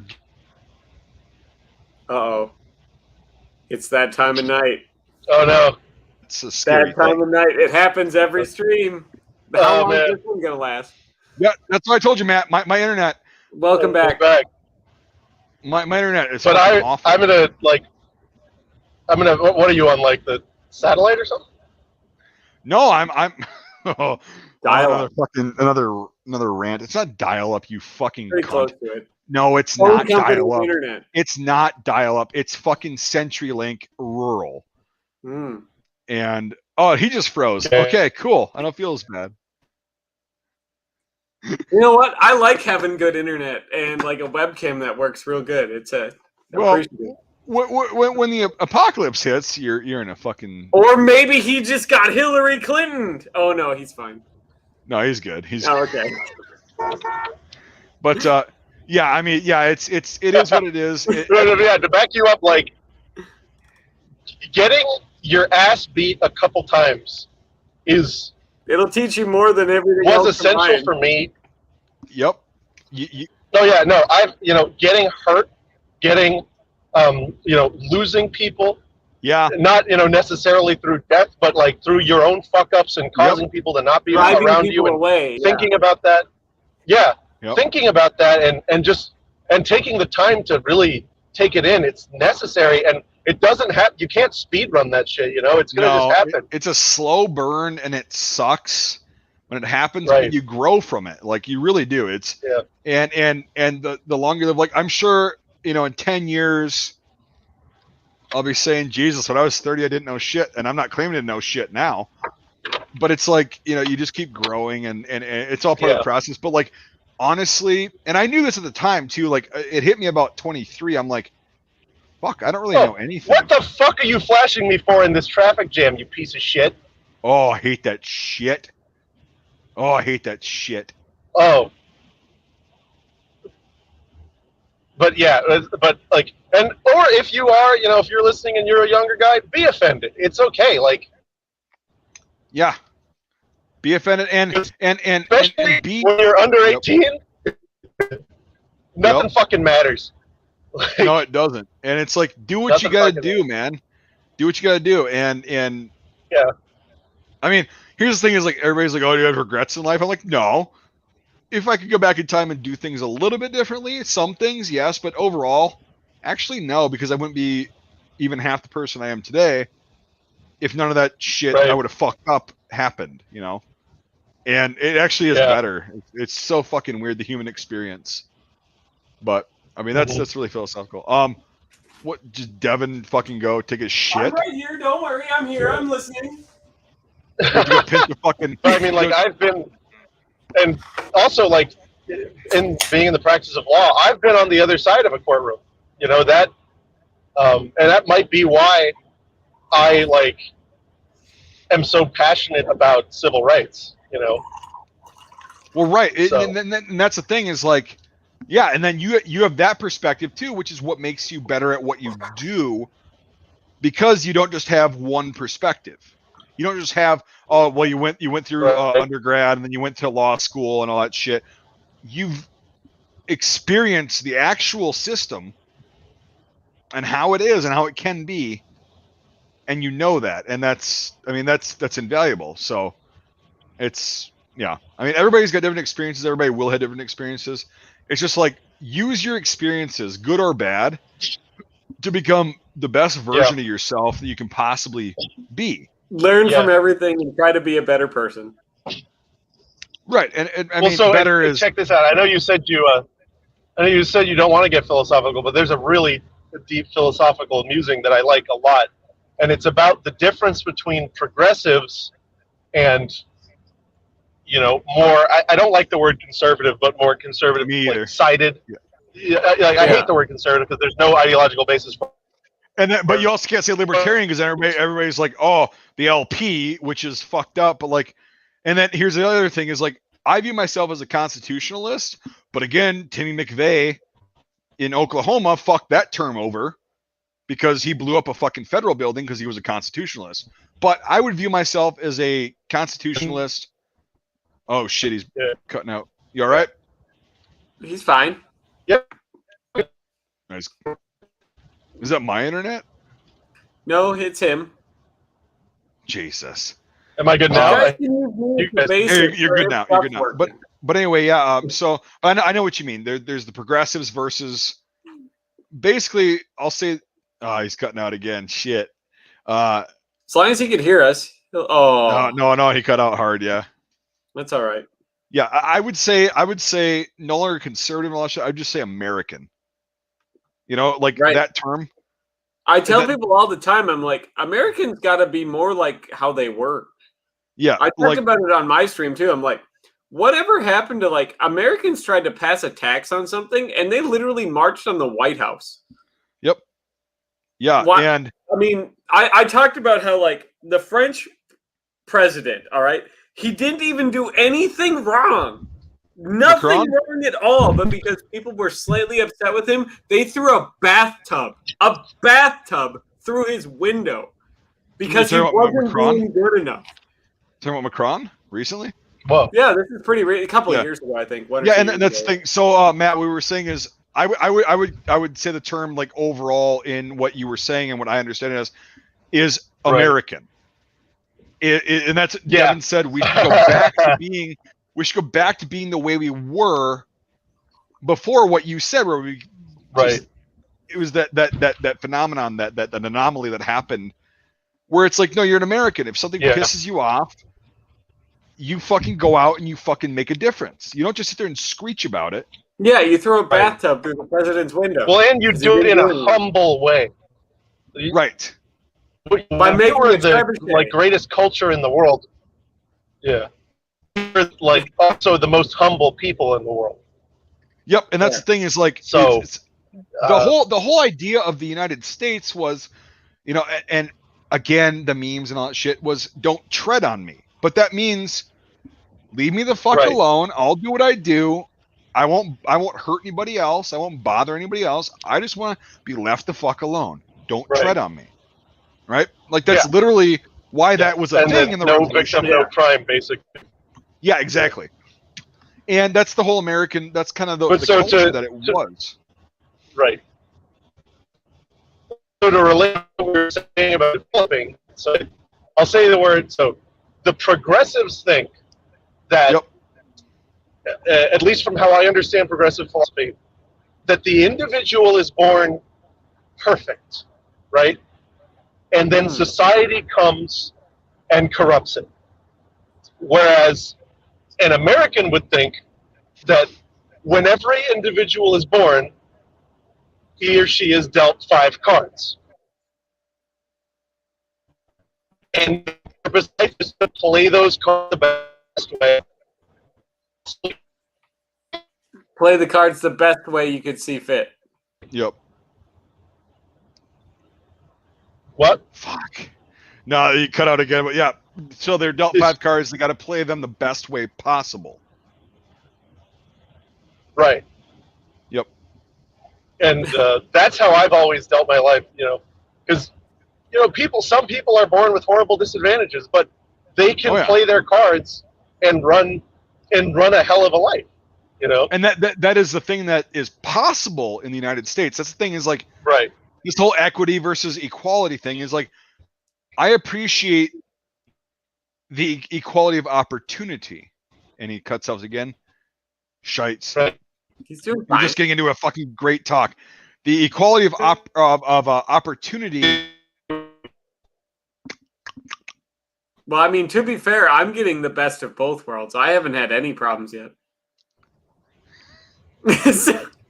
Oh, fuck yourself. Welcome back. All right. So we're good.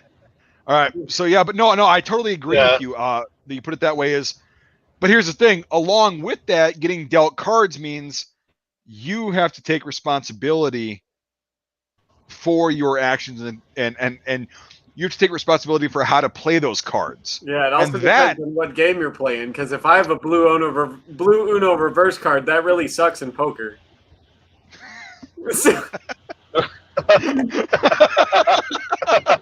That's fucking fair. That's really fair. That's I'm fair. Just saying. That's fair. And if other people are controlling what game we're playing, that blue Uno reverse card might not be that great.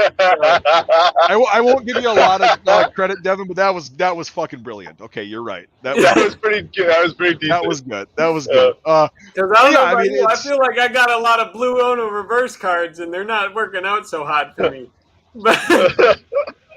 Yeah, I mean, I've got a lot of, I don't know. I'll tell you what, though, when that game changes, oh boy, somebody's opening a full hurt locker there. Fucking Christ. But yeah, no, that's a good point, and it's fair. But with that is personal responsibility and accountability, and that's what I view the progressives as not wanting to have. They want somebody else to play their hand if they're dealt it for them, and I want to play my own hand. And that makes sense. Yeah. Well, and they don't view it that way, right? To give them credit, they don't like specifically think, about the fact that another person's labor is necessarily involved, right? Yeah. They're focused on their core belief is just different, and it's yep. When you and this is what I always tell people, that and this is one thing I learned from a really great scholar when I was at Cato, who told me the most important thing to start with, the most important question before you have a debate with somebody is when you find your point of disagreement, you start with, why do you think that? Fair. And they'll tell you. They'll tell you. And sometimes they'll say something that's and you have to just say, okay, we have a fundamentally different understanding of these things, and so it's just not worth talking about it. Right? Yeah, and I found the issue nowadays is when you say, when I was in school just a few years ago, I was in school when the 2016 election happened, and it was a shit show. Right. And I found out that before that, I could ask that question, and I actually had a lot of good conversations with people in college that I may have planted a seed, even though I wasn't trying to.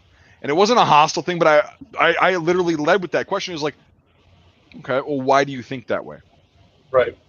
And what was actually the most scary to me is a lot of them could not answer that. That was the scariest shit. That's the thing.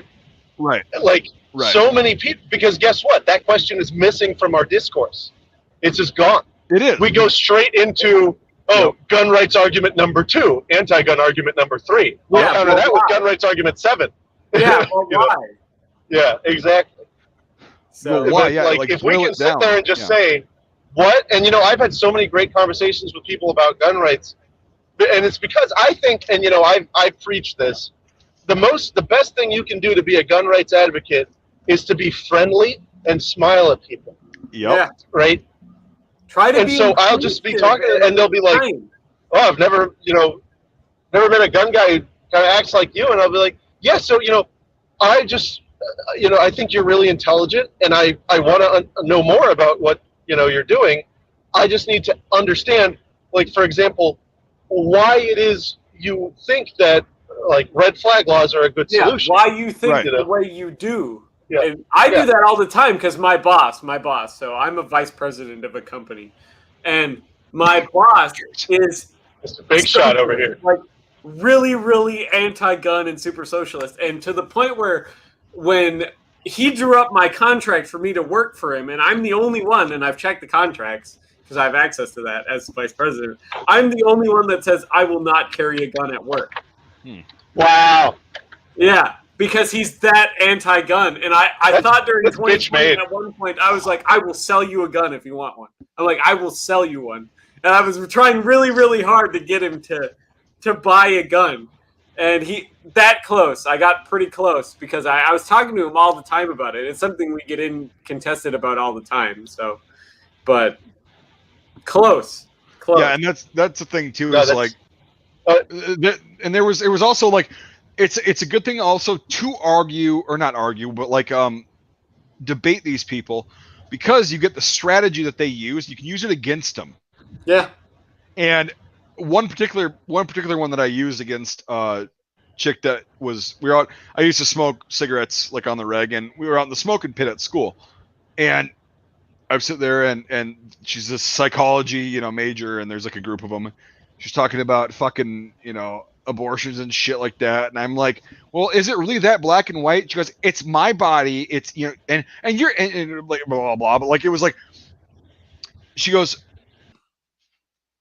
oh, I'll make this point and then we'll have to fucking cut her off. But no, this is a really good thing that I actually did. You there? Welcome back. Yeah. All right, you good? Yeah. All right. Anyway, so this chick that I was talking to out in the smoking pit, she was going on about abortion, and I just pitched it. And I was like, "Is it really that black and white?" Because to me, it's not. I'm not going to get into my views on all that shit right now, but for the sake of the story, I was like, "Is it really that black and white?" And she went on a fucking tirade about my body, and then she ended it with, "You're not a woman. You can't have an opinion on that." And I just looked at her and I was like, and my friend, who was also a liberal, far left, was like, "Oh shit, no, you don't say that." And I just went, "What are your views on the Iraq War?" Oh, And she goes, well, what do you mean? And I'm like, what are your views? What do you think about the Iraq War? And she was like, well, it was for oil, it was bullshit. We should have everything. I'm like, you cannot have an opinion because you weren't fucking there. And she just literally goes, and I flicked my fucking butt, and I was like, Nick, let's go inside. Oh shit, I just dropped a name, but whatever. I was like, Nick, let's go inside and let's go to class. She could not fucking come back with anything like that. I'm like, if you want to try and shut down a conversation like that, I know your game, I know your strategy. Your fucking strategy is bullshit. And it's sophistry. Right, and then the next time I saw her, we had a good conversation, and she didn't pull that shit. Yeah, when you guys cut the legs out from under each other, you're both the same height. And I'm like, I'm not. Well, I'd still be taller than her. Let's be honest. I mean, come on. Fair. Actually, no, maybe you're right because my torso is not as long as my legs are. Yeah. You know what you just did during that thing, Mike? You were like, blew an over reverse card. He did. He used the card. Yeah. Why don't you make a fucking T-shirt for your merch section there, Devin? That doesn't exist. You've got a reverse fucking Uno card with your goddamn face wearing flannel on it. You'll get accused of being Che Guevara. No, yeah, that's what you need to do. It needs to be 5 cards. One of them's a king with your face on it, and it's like 4 normal cards and a blue reverse. Blue Uno reverse card. Yeah. So Matt, you've seen. Oh fucking Christ! I'm glad. On one hand, I'm glad that somebody's got shittier internet than I do for once.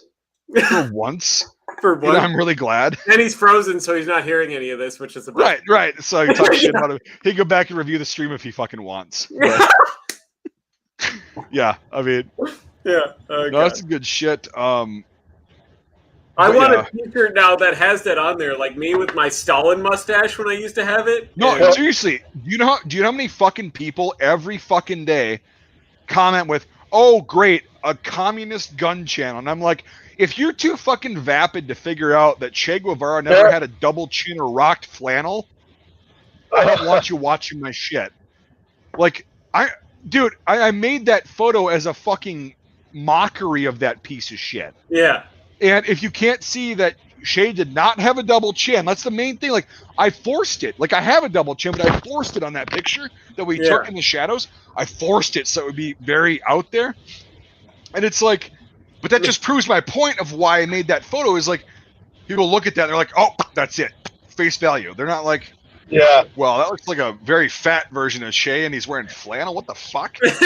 What? No, that can't be him. I thought it was hilarious. I remember when he said before you like ordered them, and you're like, "What do you think about this?" And I'm like, "That's freaking hilarious." Because like I'm the farthest thing from a fucking communist as you can get, and yet I made that to make fun of them, and I got called a communist to prove the dipshittery of a lot of fucking people that are gun owners, whatever. And that's why I'm gonna keep it that way too. It's fucking funny because like. Now I want to have my own T-shirt, like you said, with like 4 kings and a blue and a reverse card. You should. Yeah, dude. And then on the bottom, play the hand you're dealt. Play the hand you're dealt. Yes. I gotta. Well, why don't you write it down, Devin? You're gonna forget it because you're fucking Canadian and you're always working and shit. Why don't you write this shit down? Merch idea. Hey, did you know that guy's the vice president? I'm a vice president. Yeah, he's a vice. But yeah, he just told me once. Yeah. What am I supposed to say now? Devin? Oh. I don't know. Come on, man. I'm the vice president. I'm the vice president. Come on, man. I'm the vice president. Are you serious? Come on. I'm the vice pres. Come on now. Let me just triple. I go up the stairs. A couple times. I mean, I to be fair, I've done that, where I'm like, even sober, I'm like fucking. You trip like, oh, shit. Some off days where you just put your foot. But then when you fall like you're on your third, either he's drinking a lot, which understandable, like that's, understandable. I mean, just admit it. But like, or he's like so fucking old. It's like, why isn't somebody there like holding him? Or like they get one of those fucking the chair. Yeah, they're like stairmasters for old people. Stairmaster. Like, come on. No, they just need to feed the spiders that are inside the suit. No, you're insinuating that there's spiders in his suit. I'm insinuating that he is spiders. No, we're gonna get fucking spiders. Yeah, there's gonna be a caption underneath this fucking stream once it's posted. The president of the United States does not have. He's not made of spiders. Here's a fact checker. Jesus. And he's got his X-rays. He's got his X-rays, and guess what? It's fucking spiders. No, those are just spider veins. Here's a link to a clinic. Here's a link to a clinic that can help you with these. Like, just because you're conditionist now. You're pretty, fucking Christ. Oh yeah, Biden falling downstairs will never beat Bush dodging 2 shoes for our country. No, that was Oh, Bush, what a piece of shit he was. And it's like, I'm so glad that happened. I mean, to be fair, though, that guy's got some reflexes. He was like... Right? Yeah, I mean, he was on it. Yeah. To be fair, his Secret Service did not have reflexes. Yeah. Right. So you think of the Secret Service as like having crosshairs on everybody at all times. He got 2, not 1, but 2 shoes thrown at him, and he ducked twice.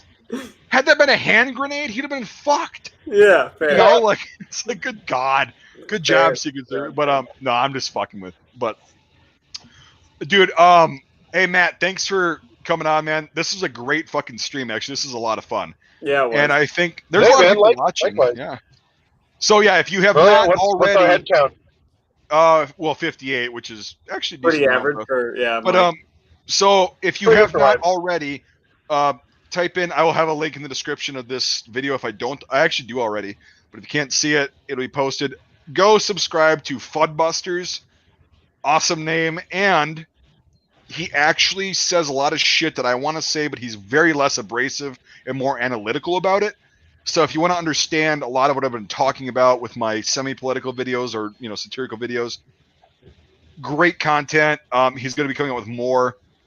And this is the kind of shit that actually will keep the, gun owners of the United States in power in the long run. Not these other fucking people that are fear-mongering and making money off of it.